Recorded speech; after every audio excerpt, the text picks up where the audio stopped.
નમસ્કાર દર્શક મિત્રો, મહામંથનમાં આપ સૌનું સ્વાગત કરું છું। આગ લાગી હોય તો ડાયો માણસ પહેલું કામ આગ ઠારવાનું કરે, પરંતુ આપણા ગુજરાતથી જ રાજ્યસભાના સાંસદ રામ મોકરિયા આગ ઠારવાના બદલે આગ લગાવી રહ્યા છે। આ આગ શબ્દો અને વર્તન બંનેની છે। હવે આ ઉદ્ધતાઈના મૂળિયા પણ સમજીએ। રાજકોટમાં અગ્નિકાંડમાં 27 જિંદગી હોમાઈ ગઈ। ડીએનએ સેમ્પલ લેવા માટે કેટલાક મૃતદેહના લોહી પણ ઉપલબ્ધ ન હોવાથી હાડકાઓથી કામ ચલાવવું પડ્યું એવી સ્થિતિ આવી।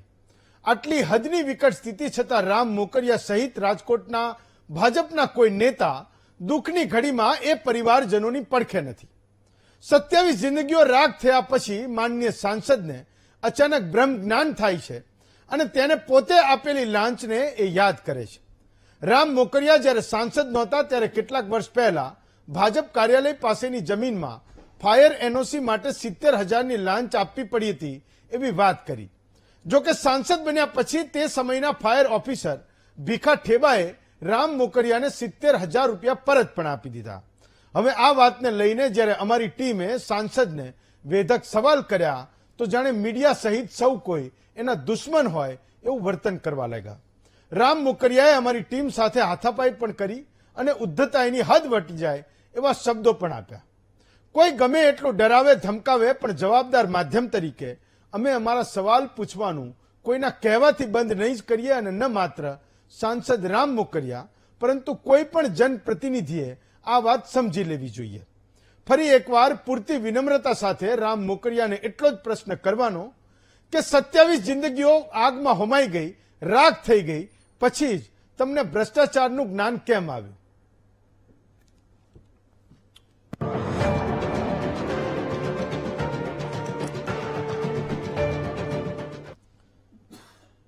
તો રાજકોટમાં હત્યાકાંડ પછી સાંસદ મોકરિયાએ એક અખબારને એવું કીધું કે હું રહેવા માટેનું એક બિલ્ડિંગ બનાવતો હતો। ફાયર શાખાની મંજૂરી માટે મારે ફાયર ઓફિસર ભીખા ઠેબાને 70,000 રૂપિયા આપવા પડ્યા, ત્યારે હું સાંસદ નહોતો। તો આપણને એ સવાલ થાય કે સાંસદ મોકરિયા 27 લોકો જીવતા હોમાઈ ગયા ત્યાં સુધી ક્યાં રાહ જોતા હતા કે રાજકોટમાં એ 27 લોકોનો હત્યાકાંડ થાય, કોઈ પત્રકારને ઘરે બોલાવે, ઇન્ટરવ્યુ આપે અને પોતે કેટલા દૂધે ધોયેલા નેતા છે એ કહી દે? તો ભ્રષ્ટાચારની સામે લડવાની શપથ લેનારા સાંસદને મન આ 27 લોકોની જિંદગીની કોઈ કિંમત નથી અને હજુ એ આવી માનવ સર્જિત આફત આવે તો પણ એમનું સાંસદ પદ જતું નથી, એટલે એ સંવેદના નામનો છાંટો પણ નથી। જો ઈચ્છ્યું હોત તો એકલા રામ મોકરિયા રાજકોટમાં બનેલી ઘટનાને અટકાવી શક્યા હોત। હું ખૂબ જવાબદારીપૂર્વક કહું છું કે જો રામ મોકરિયા ઈચ્છ્યું હોત તો આ ઘટનાને અટકાવી શક્યા હોત। જ્યારે 70,000 રૂપિયાની લાંચ એ ફાયર ઓફિસરને આપી એ વખતે સરકારને કીધું હોત અને આ અધિકારીને અંદર કરાયો હોત તો ગેમિંગ ઝોન શરૂ જ ના થયો હોત। એ અધિકારીઓ ડર્યા હોત અને આજે રાજકોટ અને ગુજરાત જે રડી રહ્યું છે એ રડતું ના હોત। તમે વિચારો કે જ્યારે 70,000 રૂપિયા લાંચ આપી હતી ત્યારે સાંસદ નહોતા, પણ સાંસદ થયા એટલે લાંચ રૂપે આપેલી પૈસાની ઉઘરાણી કરી અને જે લાંચિયો અધિકારી હતો જેણે લાંચ લીધી હતી એને દબાવીને લાંચ પાછી પણ લઈ લીધી અને હવે રામ મોકરિયાને ડાપણની દાઢ ફૂટી અને ભ્રષ્ટાચારના ખુલાસાની વાત કરે છે। સામાન્ય માણસ આ ભ્રષ્ટાચારમાં શું ગુમાવે છે અને સાંસદ બન્યા પછી, ચૂંટાયા પછી નેતાઓ શું મેળવે છે અને પ્રજા શું ગુમાવે છે એનું સૌથી મોટું ઉદાહરણ એ રામ મોકરિયા છે। મોકરિયા એવું કહે છે કે પૈસા લીધા વિના મહાનગરપાલિકામાં કામ નથી થતું। તો સાંસદ થઈને તમને શરમ આવી જોઈએ કે રાજકોટમાં અગ્નિકાંડ થયો પછી તમે મોઢું ખોલી રહ્યા છો। અત્યાર સુધી તમે કેમ ચૂપ હતા, મૌન કેમ હતા રામભાઈ?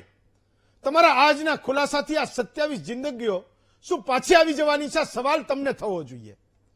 જેમને ગુજરાતે રાજ્યસભામાં મોકલ્યા એ રામ મોકરિયાને એટલી તો ખબર છે ને કે ભ્રષ્ટાચાર રોકતા કાયદા હેઠળ લાંચ લેવી અને લાંચ આપવી એ બંને ગુનો છે। હવે જ્યારે રામ મોકરિયાએ જેની સામે આરોપ મૂક્યો છે એ ભીખા ઠેબાના ઘરે એન્ટી કરપ્શન બ્યુરોના દરોડા પડે તો રામ મોકરિયાની ઝડપી કેમ ન લેવાય? કે બોલો તમે જે બિલ્ડિંગ માટે પ્લાન પાસ કરવા માટે તમે જે પૈસા આપ્યા હતા એ કોને આપ્યા હતા અને કોને કેટલી લાંચ આપી હતી? એ અધિકારીના ઘરે તો એસીબી પહોંચ્યું, પણ મોકરિયાના ઘરે એસીબીના અધિકારીઓ એ પૂછીને સાંસદ સાહેબની મંજૂરી માંગીને રૂબરૂમાં મંજૂરી ન આપે તો લેખિતમાં માગીને એ મોકરિયાના ઘરે તપાસ થશે કે નહીં, એ મારો આજનો સવાલ છે. સવાલ અહીંયા માત્ર ભ્રષ્ટાચારના આરોપનો નથી, આ સમજજો, હું હજુ કહું છું. સવાલ માત્ર એ ભ્રષ્ટાચારના આરોપનો નથી. સવાલ એ છે કે જનતાના પ્રતિનિધિની દોડ કરતા નેતાઓ એકવાર સાંસદ બની જાય પછી કેટલા તુંડ મિજાજી બની જાય છે.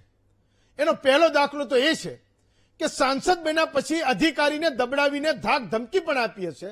આ લાંચના પૈસા ત્યારે પાછા આવ્યા છે. આ તુંડ મિજાજી નેતાને સત્તાનો એટલો રંગ લાગ્યો છે કે હવે એ નક્કી કરશે કે પત્રકારે એને શું સવાલ કરવો અને શું ના કરવો. લોકશાહી માટે સૌથી મોટી ખતરાની ઘંટડી એ છે કે એક સાંસદમાં આટલી હવા આવી જાય કે કોઈ પણને કહી દે કે મારી પરવાનગી વગર મારા ઘરમાં તમારે પ્રવેશ કરવાનો નહીં. 70,000ની લાંચ ક્યારે અને કેમ આપી હતી એ સવાલ પૂછવા સાંસદ રામ મોકરિયાના ઘરે અમારા રિપોર્ટર પહોંચ્યા હતા. પહેલા સાંસદે એ રિપોર્ટરને સમજાવવાનો પ્રયત્ન કર્યો કે તમે મને આ સવાલ પૂછજો. વાસ્તવમાં રામ મોકરિયા એવું ઈચ્છતા હતા કે અમારા પત્રકાર મોકરિયાને સવાલ શું પૂછે એ ફિક્સ કરવા માંગતા હતા કે જ્યારે હું ફિક્સમાં મુકાઈ ગયો છું તો તમે મને બચાવો. અમારા એ બહાદુર રિપોર્ટરે સાંસદ રામ મોકરિયાને મોઢા ઉપર કહી દીધું કે હું પત્રકાર છું, પપેટ નથી. સવાલ હું પૂછીશ, તમારે જવાબ આપવો હોય તો આપજો. એ પછી જ્યારે સવાલ પૂછવાનો પ્રયત્ન કર્યો તો સાંસદ કહી રહ્યા છે કે મારી પરવાનગી વગર મારા ઘરમાં પ્રવેશ કેમ કર્યો. તો નેતાઓના ઘરે જવાબ એક સામાન્ય માણસે ક્યારે નોટિસ આપવાની હોય? હવે તમે સાંસદ રામ મોકરિયા જેવા નેતાઓના ઘરે એવા બોર્ડ વાંચો તો નવાઈ નહીં પામતા કે ઘરમાં પ્રવેશ પહેલા મંજૂરી લેવી, લેખિતમાં હોય તો જ તમારે ઘરમાં પ્રવેશ કરવો. રામ મોકરિયા, તમને એ વાતનો બોધ છે ને કે રાજકોટના અગ્નિકાંડમાં જે જીવતા બળી ગયા એ કોઈ સાંસદ કે ધારાસભ્યોના સંતાનો નહોતા કે કોઈ તમારા જેવા નેતાઓના સગા સંબંધી નહોતા. રાજકોટમાં બનેલી ઘટના પછી તમારે તો લાજવું જોઈતું હતું કે મારું સાંસદપણું શેના કામનું જો મારા શહેરમાં એ નાના ભૂલકા બળીને રાખ થઈ જાય. પણ તમને એ વાતનો સહેજ પણ મલાલ નથી કે રાજકોટના અગ્નિકાંડનો ભાર આખી જિંદગી એ તમારે માથે લઈને ફરવું પડશે. મારા એ શબ્દો યાદ રાખજો. જેટલા પણ નેતાઓ આ ઘટનાની પાછળ પોતાની ચામડી બચાવી રહ્યા છે એમની રાજકીય કારકિર્દી પર આ અગ્નિકાંડના 27 લોકોના મોત પછી કાળી ટીલી લાગી છે. એ જનતાની અદાલતમાં પાછા પણ ચૂંટાઈ જશો. નેતાઓના આશીર્વાદ હશે તો રાજ્યસભામાં ફરી પહોંચી જશો. પણ એટલું યાદ રાખજો કે ઉપરવાળાના દરબારમાં તમારે એક એક જિંદગીનો હિસાબ આપવો પડશે. આજે એ સવાલનો જવાબ પણ મેળવીએ છીએ. આપણી સાથે 6 વક્તાઓ છે. આજનો આપણો મુદ્દો એ છે 27 જિંદગી હોમાઈ ગઈ પછી સાંસદ મોકરિયાને ભ્રષ્ટાચારનું જ્ઞાન આવ્યું. મનહરભાઈ પટેલ છે, કોંગ્રેસના નેતા છે. જગદીશભાઈ મહેતા છે, વરિષ્ઠ પત્રકાર છે. નરેશ વરિયા છે, એ પણ વરિષ્ઠ પત્રકાર છે. આરસી પટેલ છે, નિવૃત્ત પોલીસ અધિકારી છે.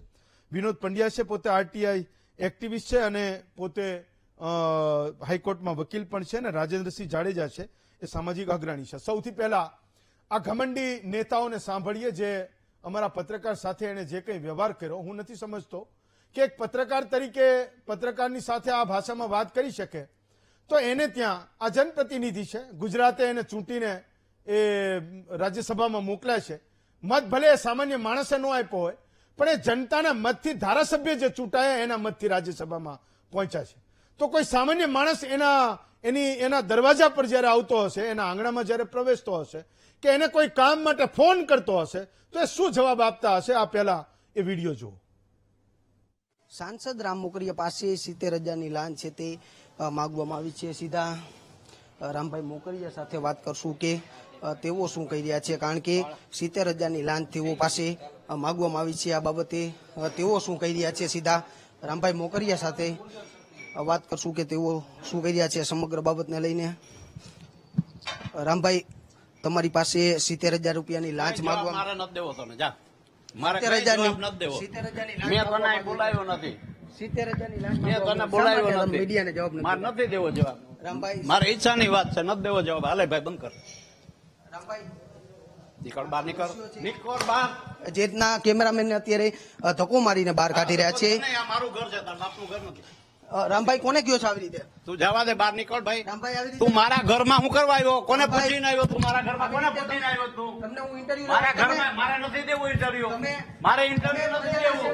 હા મને ખબર છે આ મારું ઘર છે પ્રજાના સેવક મારું છો ઘર રામભાઈ? છે મારું ઘર છે મારું ઘર છે આ જોઈ લ્યો લખી લ્યો ને થાય એ કરજે જા શું રામભાઈ શા માટે તમને મારે કઈ નથી કેવું મારા ઘરમાં હું કરવા પૂછાવીને આવ્યો તમે પ્રજાના સેવક છો અમે પ્રશ્ન પૂછવા કઈ ઘરમાં હોય પ્રજાના સેવક મેં તમને પ્રશ્ન પૂછવા આવ્યા.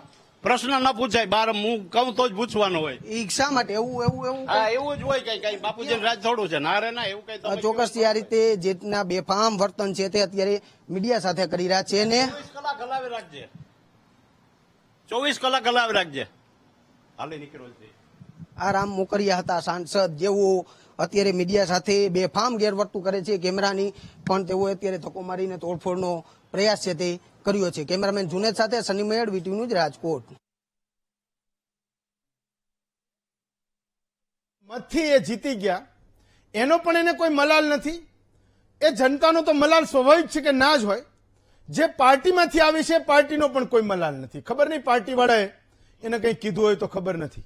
સૌથી પહેલા જગદીશભાઈ હું તમને જોડું છું કે એ 27 લોકો જીવતા હોમાઈ ગયા.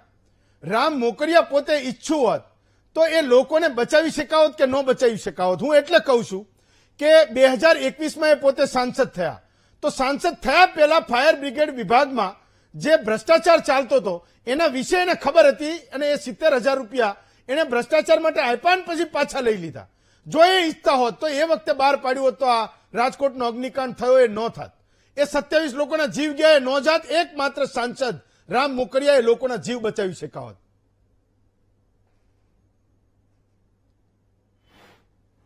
હું મારી વાત શરૂ કરું પહેલા એક વાત કરી દઉં કે मैं जो कुछ भी कहूंगा सच कहूंगा, सच के सिवा कुछ नहीं कहूंगा. જે પિક્ચરમાં આવે છે ને એમ ગીતાજી ઉપર હાથ રાખીને આખે એક સિક્વન્સ આખી જે સિક્વન્સ જે છે ને એને સમજવા જેવી છે. અન્યથા થોડુંક અર્ધ સત્ય થઈ જશે. બે બાજુ થોડીક 19-20 થઈ છે. બે બાજુ શું છે એ આપણે પેલા સિક્વન્સ સમજાવી દઉં. રામભાઈ મોકરિયાના ઘરમાં બધા જ પત્રકારો ગયા હતા. તમે જે અત્યારે વિડીયો બતાવ્યો એમાં બધા નીકળી જ રહ્યા છે. ઇન્ટરવ્યુઝ વગેરે એના કહીને જે કાંઈ છે તે બધું બોલી કાઢીને નીકળી રહ્યા છે. આપણે જાણીએ છીએ. અર્થાત એને બધાનો બહિષ્કાર તો નથી કર્યો. રહી વાત આપણા વીટીવીના પત્રકાર સનીભાઈની મેયડની, એની જે પત્રકારિતા અથવા તો એની જે પેશન છે એને સલામ છે કે આટલી બધી અપમાનિત કરવા છતાં એને પોતાનું કલેબર છે જાળવી રાખ્યું અને એને સતત પ્રશ્ન પૂછતા રહ્યા. પરંતુ બે બાજુ જે છે સાહેબ વિજય આપણે હેમંતભાઈ એ થોડું જાણવું કર્યું કે પેલી વાત એક વાત સાચી છે કે એનું ઘર હતું પણ તમે જોજો શું થાય છે એ કહું છું. સિચ્યુએશન બહુ સમજવા જેવી છે. આપણો પત્રકાર ત્યાં પહોંચે છે એટલે કે આ ટીવી ચેનલનો પત્રકાર ત્યાં પહોંચે એ પહેલા જ પોતા વેત જ પેલા શું બોલે છે રામભાઈ કે ભાઈ મેં તને બોલ્યો તારે મારે તને કઈ જવાબ દેવાનો થતો. એનો અર્થ એમ છે સાહેબ કે પહેલેથી કઈક મન મુટાવ છે. નંબર 1 પહેલી વાત તો ઈ. એટલે એને અત્યારે પેલા તો આનો બહિષ્કાર કર્યો હતો તેને જવાબ નહીં દેવાની વાત કરી. તેમ છતાં જગદીશભાઈ એ મન મોટાવ નથી. એ પહેલા અંદર ગયો હતો અમારો પત્રકાર, એ રિપોર્ટર ગયો હતો. રામભાઈ એવું સમજાવતા હતા કે તમારે મને શું પૂછવું, કારણ કે જે અખબારમાં ઇન્ટરવ્યુ એનો છપાયો છે એની સામે તો એ કોઈ કેસ કરી શકે એમ નથી. એના કારણે એ ટીવીના પત્રકારોને સમજાવતા હતા કે તમારે અમને શું પૂછવું. મારા પત્રકારે એવું કીધું કે હું દલાલ નથી, હું તમારો પપેટ નથી, હું પત્રકાર છું, એટલે મારે જે પૂછવું હશે ને એ જ પૂછીશ એમ કરીને બહાર નીકળી ગયો હતો. હવે આગળ બોલો. બિલકુલ હા હવે આગળ. ઓકે હેમંતભાઈ, એટલે હું એમ કહું છું કે એક એનું ઘર હતું એ એક જડતાની દ્રષ્ટિએ જો તો એક વાત સાચી ભાઈ મારું ઘર છે, મારા ઘરમાં મારે કોને શું કહેવું. પણ આપણા પત્રકારની પેશન પણ એટલી સાચી છે કે ભાઈ તમે જનપ્રતિનિધિ છો એટલે મારો અધિકાર છે પ્રશ્ન પૂછવાનો. અને હું એને કહું છું એને સલામ મારીશ કે એને આટલી અપમાનિત થયા છતાં પોતાની પત્રકારિતાની વાત એને પકડી રાખી, એમાં કોઈ સંશય નથી. હવે વાત રહી બીજા નંબરની કે એનું ઉદ્ધતાઈ ભરું વર્તન. તો રામભાઈએ પણ એ સમજવું જોઈએ કે ભાઈ તમારે એમ કહેવું જોઈએ કે હું અત્યારે સિચ્યુએશન એવી છે કે તમારા ઘરમાં પત્રકાર ન આવે તો કરે શું, કારણ કે તમે અત્યારે અવેલેબલ અહીંયા છો. હવે તમે ઓફિસ તમારી હોય ને તમારો નિશ્ચિત સમય હોય તો 100% નહીં એ કોઈ સારી બાબત હોય અથવા તો નિરાતે લઈ શકાય એવી વાતો હોય તો ઠીક છે. તમે રાત્રે બોમ્બ ફોડો છો તો સવારના પોરમાં લોકો આવવાના જ છે. તમે એમ કીધું કે 70,000 રૂપિયા મેં લાંચ આપી છે તો ઓબ્વિયસલી રાજ્યસભાના સદસ્ય અને ભારતીય જનતા પાર્ટીના નેતા એ જો સ્વયંને લાંચ આપવી પડતી હોય એ ભારતીય જનતા પાર્ટીને શાસક પક્ષ જ્યાં છે કોર્પોરેશનમાં એનું ગુજરાતી એ છે કે તમે તમારી સરકાર લાંચી સરકાર છે, પૈસા લીધા વગર કામ હાલતું નથી. અને જો રામભાઈ મોકરિયા પાસેથી 70,000 લેતા હોય તો એ તમારા મારા જેવા સામાન્ય માણસને તો છોડે શું, સમજી લ્યો. એટલે આનાથી મોટું કોઈ બ્લાસ્ટિંગ ન હોઈ શકે. આ મહાનગરપાલિકાને સુપરસીડ કરવાનો અગર કોઈ સૌથી જ્વલંતમાં જ્વલંત દ્રષ્ટાંત હોય તો રામભાઈ મોકરિયાનો એકરાર છે. એટલે મેં આપને જે કીધું તે બે બાબત વાત કરી છે કે સત્ય કે સિવાય કુછ નહીં કહુંગા, કે એનું ઘર છે એ વાત સાચી. અને એક વખત ઉદ્ધતાઈ ભર્યું ભલે તો પણ એમ કહી શકે મારા ઘરમાં મારે તમને નથી આવવા દેવો. પણ આપણા શનિ મેળ જે કીધું એ વાત પણ એટલી સાચી છે કે તમે લોકપ્રતિનિધિ છો એટલે આવ્યો, તમારા ઘરે ચા પીવા નથી આવ્યો, કે કોઈ રામભાઈ તમે સામાન્ય માણસ છો એટલે હું નથી આવ્યો. તમે રાજ્યસભાના સભ્ય છો, તમે અત્યારે ભારતીય જનતા પાર્ટીના નેતા છો અને આ તમારી જ વાત છે. પાછું એ કોઈ પક્ષની વાત છે નહીં. રામભાઈ મોકરિયાએ કીધું છે કે મેં 70,000ની લાંચ આપી છે. તો પડદા નહીં જબ કોઈ ખુદા સે બંદો સે પડદા કરના ક્યાં, તમારા સિવાય પૂછીએ કોને? તો એ બંને તરફ આપણા પક્ષે વધુ સત્ય હતું, ઓલા પક્ષે એટલું હતું કે મારું ઘર છે મારે તમને નથી આવવા દેવો, એની ઉદ્ધતાઈ હતી. અને અંતે થયું એવું જ સાહેબ કે જે કરવા ગયા કંસાર થઈ ગઈ થૂલી. એ કહેવા ગયા કે મેં 70,000 રૂપિયા પાછા લઈ લીધા એવો વટ મારવાને બદલે સાબિત એ થઈ ગયું કે કોર્પોરેશનમાં પૈસા વગર કઈ કામ થતું નથી. હવે આ એક વાત. બીજી વાત, આપનો જે પ્રશ્ન હતો કે જો આ પેલા જાગ્યા હોત તો રામભાઈ મોકરિયા તો કદાચ આ કામ ન બન્યું હોત. રામભાઈ જાગે પેલા આ કોર્પોરેશનમાં કેટલા 15-20 વર્ષથી ભારતીય જનતા પાર્ટીનું શાસન છે. રામભાઈ પેલા ત્યાં પોરબંદર હતા અને પછી અહીં રાજકોટ આવ્યા. આ એક માત્ર અત્યારે એવો વ્યક્તિ છે સાહેબ, આખા રાજકોટને 18 વરણને પૂછવાની છૂટ છે, 18 લાખની જનતાને પૂછવાની છૂટ છે કે ક્ષત્રિય સમાજના આંદોલન વખતે પણ ભારતીય જનતા પાર્ટીનો સહારો આ એક જ વ્યક્તિ બન્યો છે. અને અત્યારે જેની આપણે ચર્ચા કરવા બેઠા છીએ એમાં પણ એવરી ડે સિવિલ હોસ્પિટલ વ્યક્તિગત રીતે જનારો વ્યક્તિ પણ આ છે.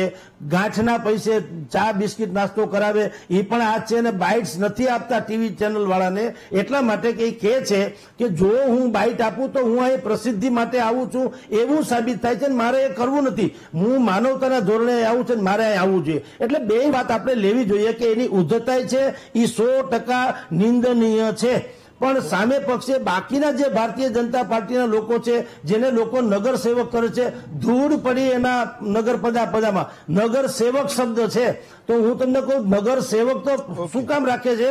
પેલો સગો પાડોશી અડધી રાતનો હોકારો હોય એને નગર સેવક કહેવાય. આખી જે વોર્ડમાં કોઈને કાંઈ ખબર ન પડે રેશનિંગ કાર્ડ કઢાવવા માટે તેને શું કરવું, તે નગર સેવકને કે ભાઈ તું મને મદદ કર. આ લોકોને જયારે ચૂંટણીમાં મત જોતા હતા એક એક ઘરે ઘરે એ કેસરિયા ખંભા નાખીને આવ્યા હતા. ને અત્યારે 28 જનેતાઓના ખોળા જે છે એ ખૂંદનારા વયા ગયા છે, એના ફૂગડા કરમાઈ ગયા છે. કેટલાકના તો આખી પેઢી નાબૂદ થઈ ગઈ છે, કારણ કે 2-3 ભાઈઓનો એકનો એક દીકરો હતો, એનો પણ અત્યારે આમાં ભોગ લેવાઈ ગયો. એના ઘરે જિંદગીમાં કોઈ દી કાંઈ સારો પ્રસંગ આવી નથી શકે એવી હાલત થઈ ગઈ છે. તેમ છતાં તથાકથિત ભારતીય જનતા પાર્ટીના બાકીના બધા નેતાઓ એક બે વખત ફોટોજેનિક રીતે ગયા છે, બાકી ગયા નથી. આ બંને પરમ સત્ય જે છે મેં આપની સમક્ષ રજૂ તો મુદ્દો એ કે છે કે એક નેતા એવો આરોપ લગાવે કે મેં ફલાણા અધિકારીને 70,000 રૂપિયા આપ્યા હતા. આજે જ્યારે એ જનતાનો ગુસ્સો છે, ગુજરાતના લોકો રડી પણ રહ્યા છે, રાજકોટના હત્યાકાંડ હું તો કહું છું અગ્નિકાંડ કરતા, ત્યારે એ અધિકારીના ઘરે રેડ પડે છે. આ સાંસદ મોકરિયાને કોઈ પૂછશે કે તમે ક્યારે અને કેવી રીતે એને પૈસા આપ્યા હતા? તો લાંચ આપવી એ પણ ગુનો છે, એની સામે કેમ ગુનો ના નોંધાવો જોઈએ? હેમંતભાઈ, સૌ પ્રથમ તો વીટીવીના એ પત્રકારને અને તમારી ચેનલને આ તકે હું ખૂબ ખૂબ અભિનંદન આપીશ અને શુભેચ્છા પણ પાઠવું છું કે આ ટાઈપની વાતો જે મૂકો છો જનતાની સામે, એક નિષ્પક્ષ અને એક નિડર પત્રકારત્વનો આ એક દાખલો, ઉત્તમ દાખલો તમે આપ્યો છે. આ મોદી પરિવાર છે અને મોદી પરિવારના સભ્યોના આવા દ્રષ્ટાંતો આપણી પાસે અનેક આવતા રહ્યા છે. પરંતુ પ્રશ્ન અહીંયા એક મેં વિશ્લેષણ તરીકે મેં વિચાર્યું કે કાશ એ જગ્યા કદાચ એનું ઘર ના હોત તો શું મોકરિયા આ શબ્દ પ્રયોગ ન કરે?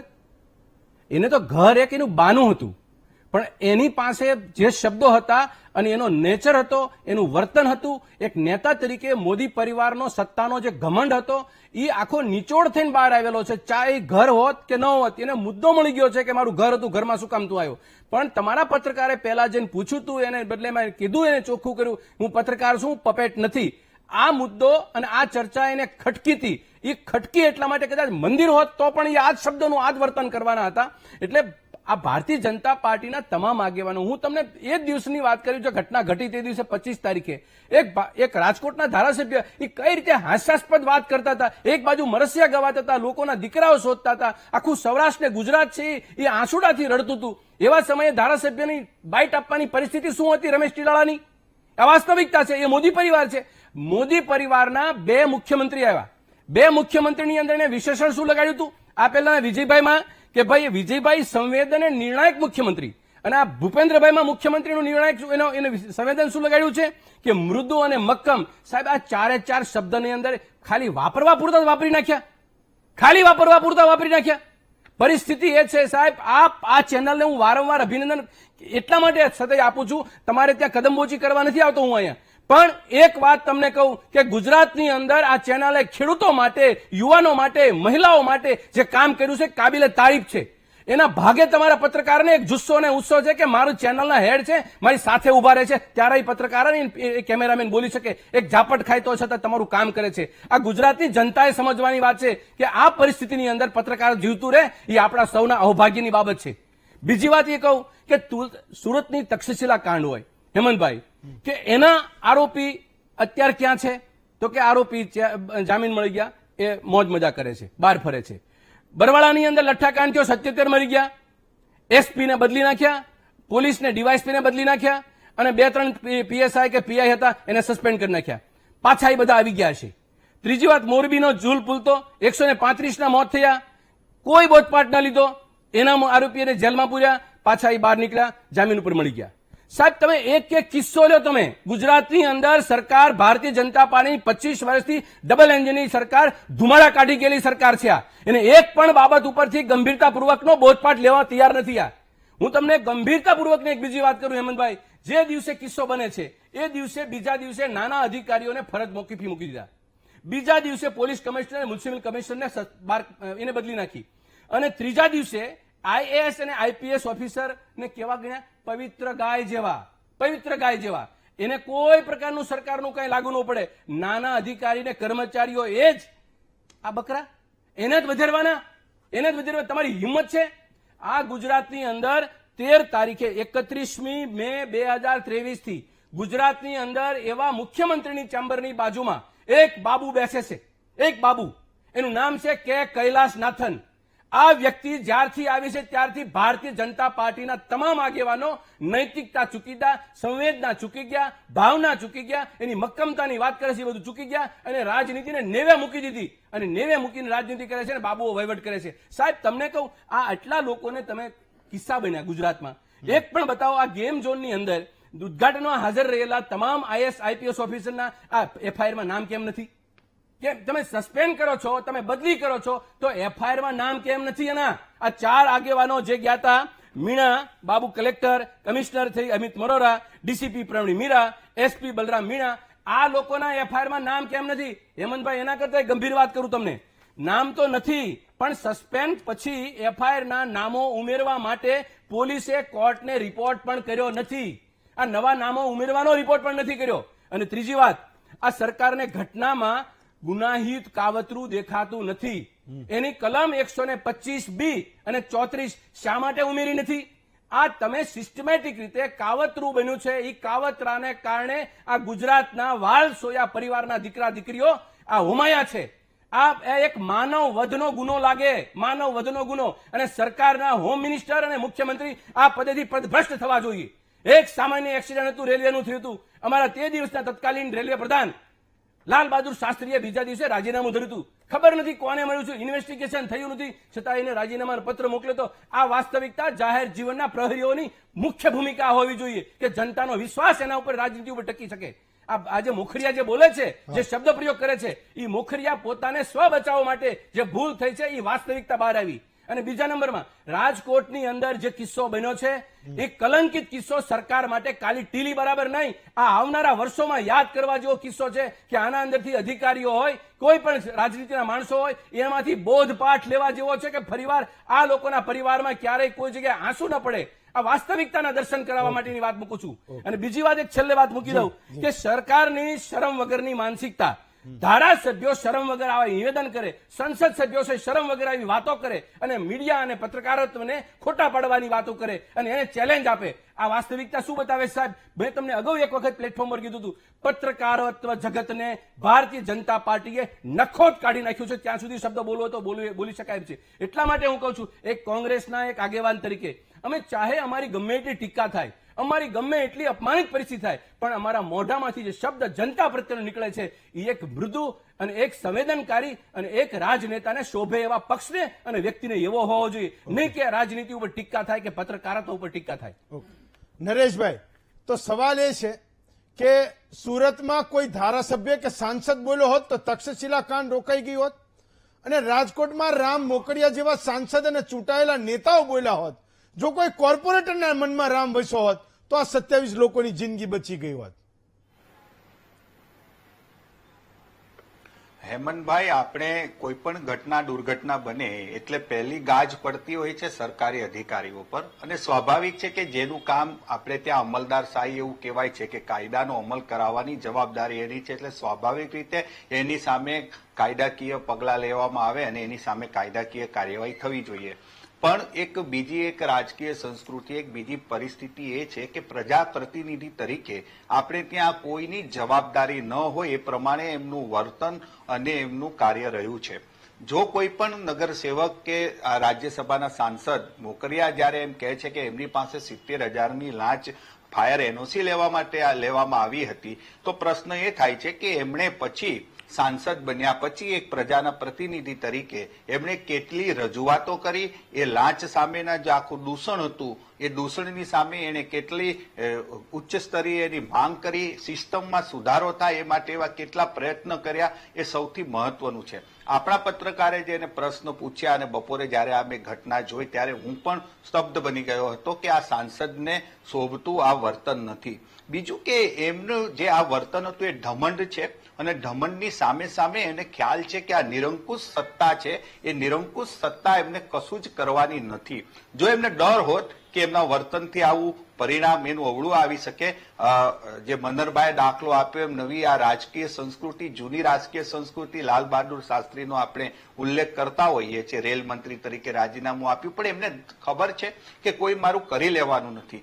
આખા અહેવાલની અંદર છેલ્લે રામ મોકરિયા ત્યાં સુધી બોલે છે કે પત્રકારશ્રીને કે ભાઈ તું 24 કલાક ચલાવી લેજે, મતલબ કે તમારે જે કરવું હોય તે કરી લેજો, અમારું કશું જ બગડવાનું નથી. એનું કારણ એ છે કે અત્યાર સુધી જે પણ સાંસદોના ગેરવર્તન થયા છે હેમંતભાઈ, જે પણ પ્રજાપ્રતિનિધિઓએ આવા વર્તન કર્યા છે, એ પ્રજા સાથેના વર્તન હોય, એના દુષ્કૃત્ય હોય, એને સત્તાના સર્વસત્તાધીશ ભારતીય જનતા પાર્ટીની જે નેતાગીરી છે એમને કોઈ એવા પગલા લીધા નથી. આપણે અહીંયા રાજકોટની વાત હોય કે રાજકોટના સંસદની, પણ ગૃહ રાજ્યમંત્રી અજયકુમાર ટેનીના દીકરાનો આપણને ખ્યાલ છે કે એના દીકરાએ જે અકસ્માત કર્યો, ખેડૂતોની ઉપર ગાડીઓ ચડી ગઈ, ત્યારે પણ એનું રાજીનામું લેવાની આ સત્તાએ કોઈ દિવસ વિચાર કર્યો નહોતો.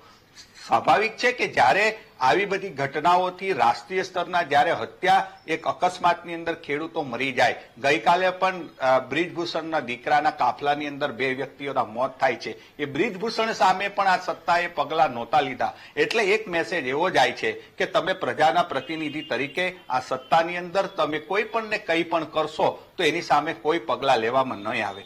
આ પ્રજા પ્રતિનિધિઓ ત્યારે જ કોઈ કામ કરતા થાય અને જવાબદારી ભર્યું વર્તન કરશે કે જ્યારે એને પોતાની ખુરશી જવાની ચિંતા હોય, કારણ કે સત્તા છોડવી આમના માટે ખૂબ જ કપરું કાર્ય હોય છે. હું એવું માનું છું કે આ એક શીખ લેવા જેવી બાબત છે. ભારતીય જનતા પાર્ટીએ એમની સામે પગલા લેવા જોઈએ. બીજું કે મોકરિયા રાજ્યસભાના સાંસદ છે, એ કોઈ સીધા પ્રજાની પ્રતિનિધિ તરીકે ચૂંટાયેલા વ્યક્તિ નથી, એટલે કદાચ એને એમ હશે કે મને તો ઉપર હાઈકમાન્ડથી મળેલું પદ છે, મારું પદ છીનવી લેવાની કોઈની તાકાત નથી. આ એક ઘમંડશાહી જે વલણ છે એનું આ પરિણામ છે. બાકી નગરસેવકો આપણને ખબર છે હેમંતભાઈ દિવસથી રાત સુધી એ લોકો શું કરે છે. 5-5 વર્ષની અંદર કોઈ સાયકલ વાળો નગરસેવક તો રહ્યો નથી, પણ એ સ્કૂટી ચલાવતો હોય તો એ કારનો માલિક બની જાય છે. સવારથી સાંજ ખરેખર જો એને પ્રજાની સંવેદના જાગતી હોય, એક દુર્ઘટના તક્ષશિલામાંથી એને કોઈ બોધપાઠ લીધો હોત, મોરબીની જે દુર્ઘટના છે એમાંથી બોધપાઠ લીધો હોત, તો તંત્ર કેમ સુધરે એ દિશામાં કોઈકે તો કાર્યવાહી કરી હોત. બીજું કે એ સવારથી નીકળી પડે છે કે ક્યાં ગેરકાયદે બાંધકામ થાય છે, એને ગેરકાયદે બાંધકામની અંદર એને સુરક્ષાની સાથે કશું જ લેવા દેવા નથી હોતું. મને શું મળે છે, મને કેટલા પૈસા મળે છે ને સેટિંગ થાય એ એનો આ મોટો રહ્યો છે. અત્યારે સુરતની અંદર તક્ષશિલા કાંડ જે થયો એની અંદર 22 ભૂલકાઓના મૃત્યુ થયા, અહીંયા 27ના મૃત્યુ થયા. મને લાગે કે આ રાજકીય નેતૃત્વ છે એ કદાચ પ્રજાની સંવેદનશીલતા માપતું હશે. બીજું એક ઘણા સમયથી એવી પણ એક રાજકીય સંસ્કૃતિ ચાલે છે કે ભાઈ ચૂંટણી આવે છે, આવી દુર્ઘટનાઓ ઘટે છે અને અમારા શાસનને કંઈ થતું નથી. મને લાગે છે સૌથી મોટી આજે એમને જે અસુરક્ષા હોવી જોઈએ પ્રજા તરફથી કે ભાઈ અમારું શાસન હલી જશે, પણ 140 વ્યક્તિઓ મોરબીની અંદર ડૂબીને મૃત્યુ પામે છે. અહીંયા આવી રીતે પણ તક્ષશિલા કાંડની અંદર બાળકો મૃત્યુ પામે છે અને સત્તા નથી જતી. ત્યારે મને લાગે છે કે આ પ્રજા જે નેતાઓ છે, પ્રજા પ્રતિનિધિઓ છે, એમને જો સજદા કરવા હોય તો પ્રજાએ આવી ઘટનાઓમાંથી બોધપાઠ લેવાની જરૂર છે.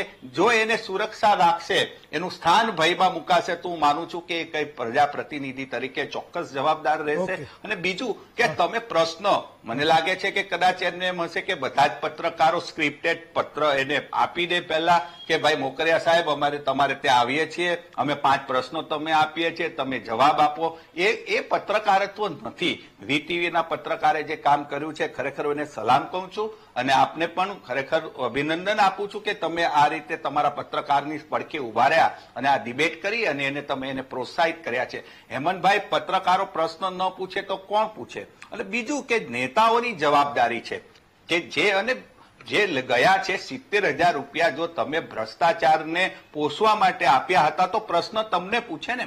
કારણ પ્રજાપ્રતિનિધિ તરીકે આ તો ઠીક છે, બીજા કોઈ પ્રશ્ન પણ એને પૂછવામાં આવે તો એ જવાબ આપી શક્યા હોત. મને લાગે કે એનાથી બોલાઈ ગયું, પણ આરોપીના પાંજરામાં આવી જાય એવી પરિસ્થિતિ હતી, એટલે એમણે એવું પત્રકારને પ્રશ્નને જવાબ આપવાનું એને ટાળ્યું. મને લાગે એને સંયમ ગુમાવી દીધો છે. એમણે ખરેખર જો જવાબ આપવો તો એ પત્રકારને કહી શકત કે ભાઈ તમે પછી આવો, અથવા તો તમને હું જવાબ આપું છું, તમારે જે પ્રશ્ન પૂછવો. જવાબથી ભાગનારો વ્યક્તિ હંમેશા શંકાશીલ હોય છે, અંદરથી એની પ્રત્યે શંકાશીલ થઈ શકીએ આપણે, અને બીજું ક્યાંય ગુનેગાર હોય છે તો જે જવાબથી આપે. બાકી જવાબ આપવામાં કોઈ પણ પ્રજાપ્રતિનિધિએ પીછેહટ કરવી ન જોઈએ. દુર્ઘટનાઓ બની માની શકીએ, પણ પછી એને સુધારવાનું કામ પ્રજાપ્રતિનિધિ તરીકે તમારું છે. તો તમને પ્રશ્ન પૂછે તો સત્તા હોય એને પ્રશ્ન પૂછે. મનહરભાઈ અત્યારે કોંગ્રેસમાં છે, વિપક્ષમાં છે, તો આપણે એને કોઈ પ્રશ્ન પૂછીએ તો પણ એને એના લગતા જવાબ, પણ શાસનની કોઈ વાત હોય, શાસન સ્તરેથી કોઈ બદલાવ લાવવાની વાત હોય તો સ્વાભાવિક છે જે સત્તામાં છે એના પ્રતિનિધિને પ્રશ્ન પૂછે. મને લાગે છે કે એમને જે કઈ આ નવી રાજકીય સંસ્કૃતિ ઉદ્ભવી છે એનું આ વરુ ઉદાહરણ રામ મોકરિયાએ પૂરું પાડ્યું છે. જો આની સામે કઈ કશું કરવામાં નહીં આવે તો મને લાગે છે કે બીજા નેતાઓને પણ બળ મળશે કે તમે પત્રકારોને તમે એની જે કોઈ પણ મોરલ તોડી શકો, એની સામે કોઈ પણ પ્રકારનું ગેરવર્તન કરી શકો. આ લોકો કશું જ કરી શકવાના નથી અને મને મારી જે સત્તા છે એ તો કશું જ નહીં કરે. આરસી પટેલ સાહેબ, સવાલ એ છે કે ભ્રષ્ટાચારની સામે તમારે લડવું છે તો આરપારની લડાઈ થઈ જાય. જે અધિકારીને તે તમે રેડ પાડો છો, એ રેડ એટલે પાડો છો કે એક સાંસદ એવું કહે છે કે હું સાંસદ થયો પહેલા 70,000 રૂપિયા મારી પાસેથી એનઓસી માટે લઈ ગયો હતો. જ્યારે હું સાંસદ થયો તો એ પૈસા એને મને પાછા આપી દીધા, મારી પાસે લાંચના પૈસા પાછા આવી ગયા. તો જે ફરિયાદ કરનારો છે, વાસ્તવમાં લાંચ આપનારો છે, એ પણ ગુનેગાર ઠરે છે. લાંચ લેનારાને ત્યાં રેડ પડી. આ સાંસદનો જવાબ થઈ શકે કે ન થઈ શકે? ધન્યવાદ. ઘણા લાંબા સમય પછી આવી એક સરસ ડિબેટ, અને એ પણ ભ્રષ્ટાચાર વિરુદ્ધની આપે યોજી છે એ બદલ આપને, આપના એ પત્રકારે જે ઉજાગર કર્યું છે બધાને હું મારા તરફથી ધન્યવાદ આપું છું.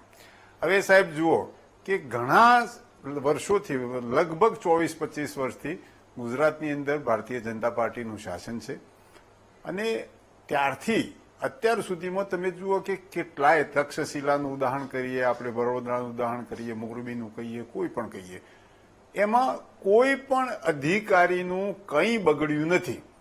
અને આજે તો રામભાઈ મોકળિયાએ તો ખરેખર જોવા જવું તો ભારતીય જનતા પાર્ટીનું એક ભ્રષ્ટાચારના ઉપર જે આવરણ હતું ને એવું ખોલી નાખ્યું.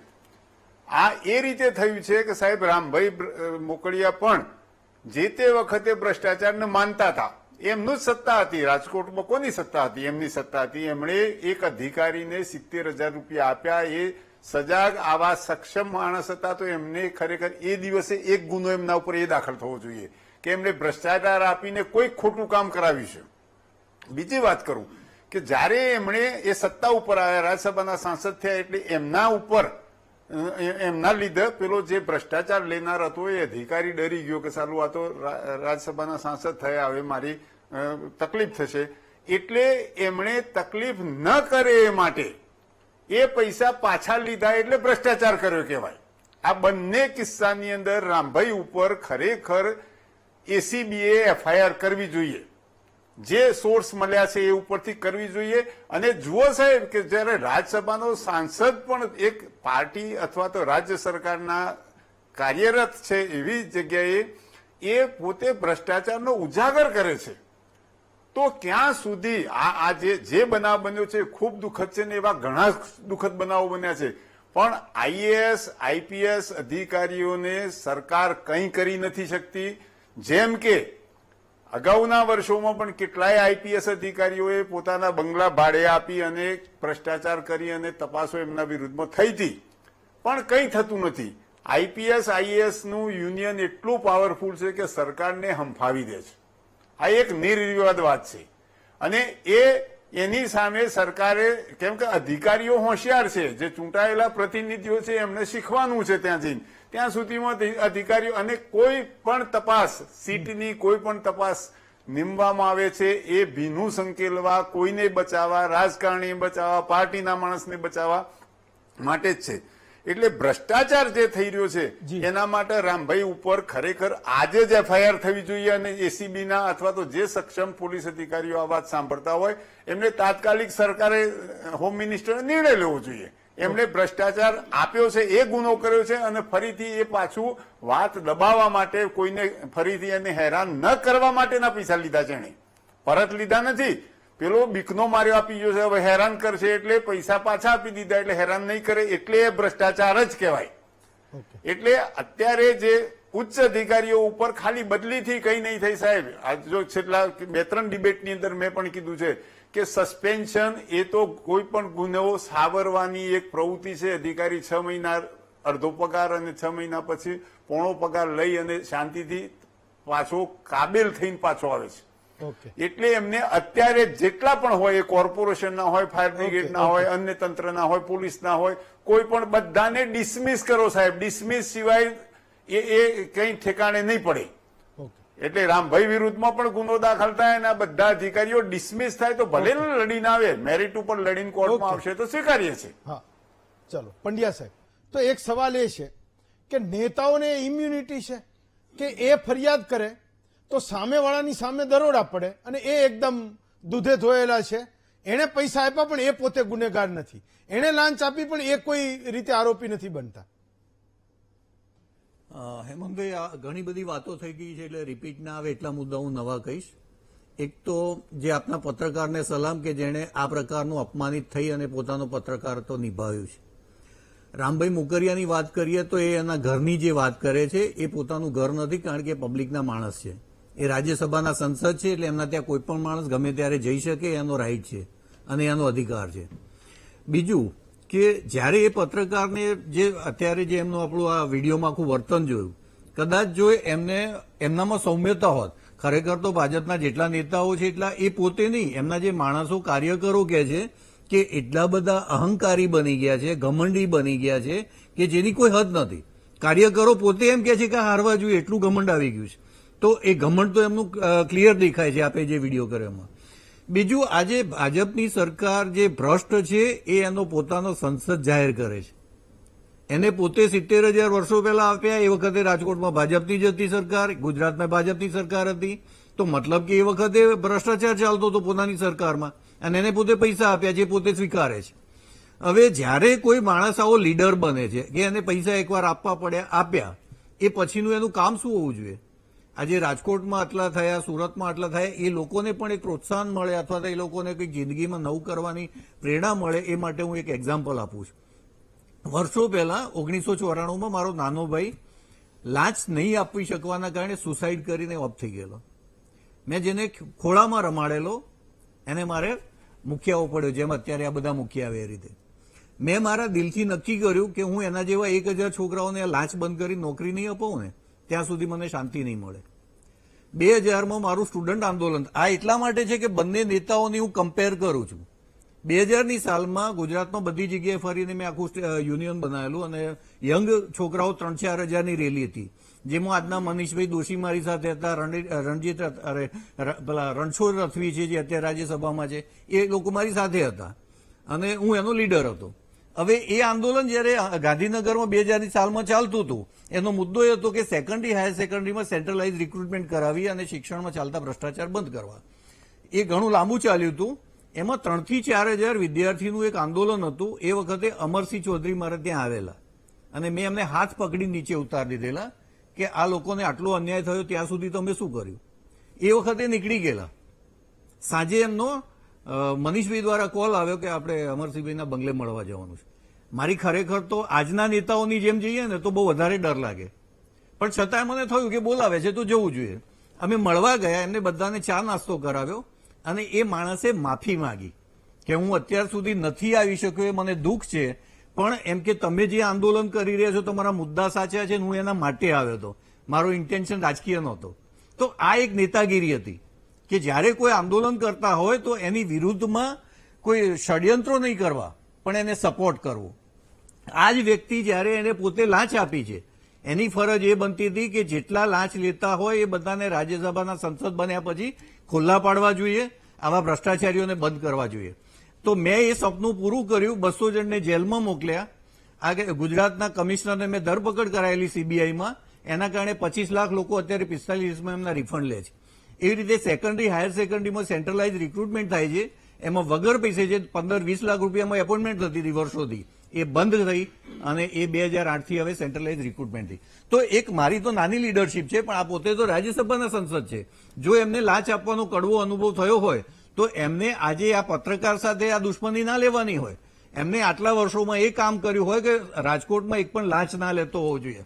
આજે એમની ફાયરની લાંચ વિકાસ કર્યો, એની ફાયરની લાંચે વિકાસ કર્યો જેને આ રાજકોટના 28 જણના જીવ લીધા. એમની લાંચનો વિકાસ કર્યો જેનાથી સુરતમાં જીવ લીધા.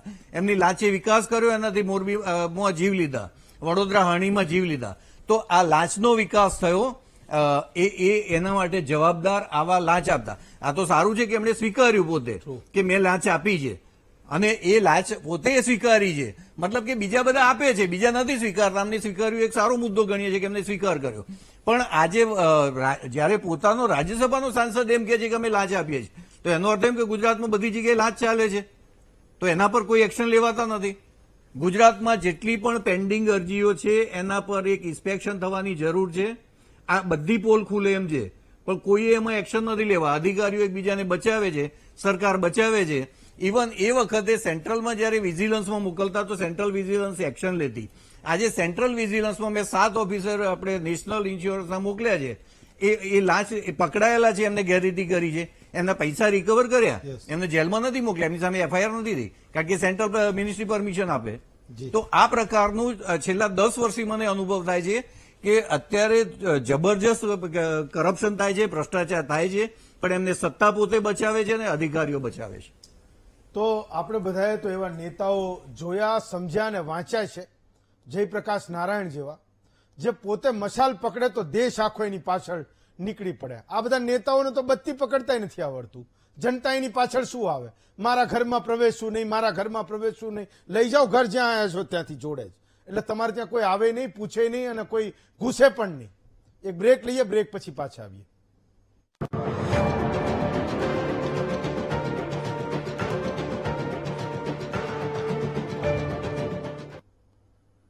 રાજેન્દ્રસિંહ, પોરબંદરને લોકો એ મહાત્મા ગાંધીની જન્મભૂમિ તરીકે ઓળખે છે, આજે વિશ્વ આખું ઓળખે છે, અને ત્યાંથી આવા નેતાઓ રાજકોટમાં જઈને મને ને તમને એવું કહી દે કે મારા ઘરમાં તમારે મને પૂછ્યા વિના પ્રવેશ નહીં કરવાનો.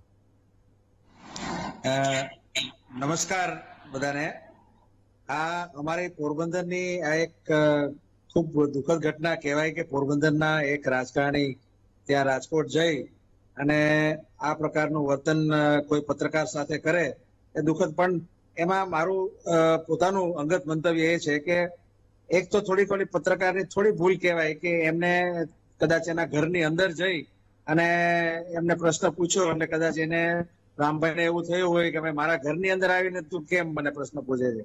બીજું આ એક ઇન્વેસ્ટિગેશન પત્રકારત્વ હતું કે પત્રકારે એમને લાંચ આપેલી અને લાંચ પાછી પરત લીધી, પોતે રાજ્યસભાના મેમ્બર થયા એટલે એ બધું ઇન્વેસ્ટિગેશન કરી અને એ બાબતે પ્રશ્ન પૂછ્યો આ બાબતે, તો એમનું અહમ ગમાણું હોય કે ભાઈ આ વાત કેમ બધાને ખબર પડી ગઈ મારી. એટલે આ એક શક્યતા એ પણ વધારે બધી થઈ ગઈ છે. બીજું રામભાઈ ખુદ બહુ સારા બિઝનેસમેન છે, બહુ મોટા બિઝનેસમેન છે. એમની કંપની બહુ મોટી છે, અત્યારે લિમિટેડ કંપની પણ થવાની થઈ ગઈ છે કદાચ. પણ એમને એટલું વિચારવું જોઈએ કે રાજ્યસભાના મેમ્બર તરીકે, અપર હાઉસના મેમ્બર તરીકે એમને કેવી ભાષાનો ઉપયોગ કરવો જોઈએ, પહેલી વાત. બીજી વાત કે એક રાજ્યસભાના મેમ્બર જેની કોઈ નોમિનેશન થાય છે ત્યાંથી પક્ષમાંથી, તો એ જ્ઞાતિની અંદરના ખૂબ જ ભણેલા કોઈ અને જે સમાજની અંદર સારું વર્ચસ્વ ધરાવતા હોય એવા લોકોનું નોમિનેશન થાય છે. જેમ અમારા ક્ષત્રિયમાંથી કેસરીસિંહ ને વાંકાનેર ને કર્યા છે. આપ કેસરીસિંહને સાંભળશો તો કેટલા મૃદુભાષી છે અને બધી રીતે ક્ષત્રિય આંદોલનની અંદર અત્યારે એટલું બધું એમની ઉપર પ્રેશર હતું, છતાં પણ એ કેસરીસિંહે ક્યારે પણ એનો ખરાબ રીતે કોઈ ગુસ્સે થઈને વાત નથી કરી કે નથી કઈ કર્યું. એટલે આ એનું એક રાજ્યસભાના મેમ્બર તરીકેનું એ દેખાડે છે. રામભાઈએ જે ગુસ્સાની અંદર આ કર્યું છે એ એમનો અહમ બતાવે છે. કારણ કે ક્ષત્રિય આંદોલનની જયારે ચાલતું હતું ત્યારે રામભાઈ પોતે એક જ એવા હતા જે પરસોત્તમભાઈ રૂપાલાને બરોબર સપોર્ટ કરતા હતા અને ક્ષત્રિયો એમના મિત્રો હોવાને કારણે એમને કોઈ પણ ક્ષત્રિયો તરફથી કોઈ પણ જાતની ધમકી કે બીજી કોઈ બાબતની ફોન કે એવો કોઈ ગેરવર્તાવ નહોતો થયો. એટલા માટે થઈ અને રામભાઈને કદાચ એવું થયું હોય કે ના હવે તો હું જે કઈ કરીશ એ બધું ચાલશે મારે, અને આ પત્રકારને હું આવો જવાબ આપી દઈશ કે આ આવડી મોટી ચેનલના એક પત્રકારને હું ઘરમાંથી ધક્કા મારીને કે એના કેમેરામેનને મારી દઈશ તો આ બધું ચાલશે. ભૂતકાળમાં આવા ઘણા બનાવો બનેલા હતા. રામભાઈએ પોતાની ભાષા કોઈ જ્ઞાતિ ઉપર એવું કરેલું તો એમની હોટલની અંદર પોરબંદરમાં તોડફોડ પણ થયેલી હતી. ઓકે, ત્યારે કઈ એમને આવું કોઈ પદ હતું નહીં એટલે એ બાબતે ચૂપકી સેવી અને પોલીસ ફરિયાદ પણ નહોતી કરી. ચલો, આ તો શું છે કે હોદ્દો છે અત્યારે અને હોદ્દો હજી બીજા 2-4 વર્ષ રહેશે એમની પાસે, 2-3 વર્ષ 26 સુધી રહેવાનો છે. જયારે હોદ્દો જાશે ને ત્યારે કદાચ એમને સમજતા આવી જાય એમાં કે હવે આ પ્રકારનું મારું વર્તન છે પબ્લિકમાં કે ક્યાંય સોસાયટીમાં પણ ન ચાલે. ઓકે જાડેજા સાહેબ, ફાઇન. પંડ્યા સાહેબ, લાસ્ટ 30 સેકન્ડ. કે રામભાઈ મોકરિયાએ 70,000 જયારે પેલા ફાયરના ઓફિસરને આપ્યા તો 20,000 કરતા વધારે કેશ તો રખાય નહીં. એ 70,000 કેશ પોતે ક્યાંથી લાવ્યા અને પેલાને જે 70,000 આપ્યા એને એ કેશ ક્યાં વાપરી અને ફરી 70,000 પાછા આપી ગયો.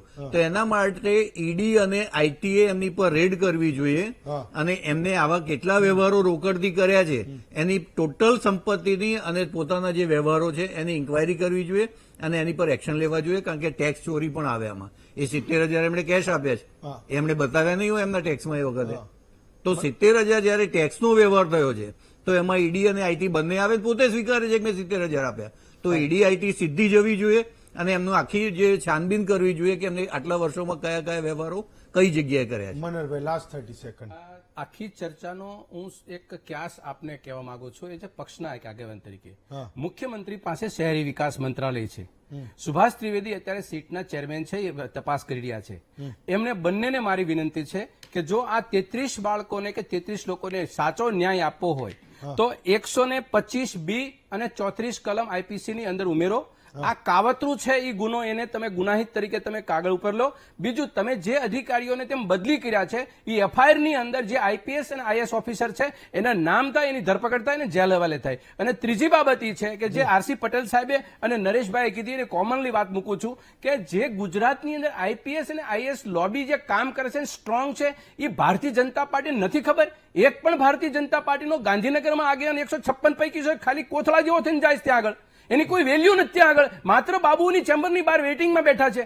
એટલો 25 વર્ષથી જે ભારતીય જનતા પાર્ટીની સરકારને ખબર છે, 4 મુખ્યમંત્રીની બગલમાં એક આગેવાન બેઠો છે કે જે આઈએએસ ઓફિસર છે, 2013માં નિવૃત્ત થયેલો માણસ છે. એ આગેવાન પ્રત્યે આટલી સંવેદના ભારતીય જનતા પાર્ટીને ક્યાંના માટે, અને ભારતીય જનતા પાર્ટીની કઈ એવી નબળી કડી છે એ માણસ જાણી ગયો છે જે ગુજરાતને મુખ્યમંત્રીની દબાણમાં બેસી અને ગુજરાતનો વહીવટ કરે છે. માન્ય મુખ્યમંત્રી મૃદુ અને મક્કમ છે, એને હું સલામ કરું એ રીતે કે એક વખત સાહેબ મૃદુ અને મક્કમ છોડી અને એક એવો ઠોસ નિર્ણય લો કે આઈએસ ને આઈપીએસ ઓફિસરની જે આ લોબી કામ કરે છે ને એને તોડી અને પેલા ગુજરાતની જનતાને વારંવાર આવા આંસુડા પાડવાનો પરિવારને ન આવે એની કાળજી લેવાની જવાબદારી મુખ્યમંત્રી તરીકે, મા બાપ તરીકે તમારી છે. એટલે ભૂપેન્દ્રભાઈ, તમને જે સંવેદનાથી ગુજરાત જોવે છે એ ગુજરાતની સંવેદના આ તમારા મુખ્યમંત્રી કાળમાં બતાવો, નહીતર ગુજરાતની અંદર રાજનેતા અનેક ગયા અનેક આવ્યા, આવા ચાન્સ તમને ક્યારે નહીં મળે અને અફસોસ કરવાનો વારો આવશે કે મુખ્યમંત્રી ખુરશી પર બેઠો પણ મેં ગુજરાતની જનતાનું આ આંસુડું લૂછી નથી શક્યો. ચલો, રામભાઈને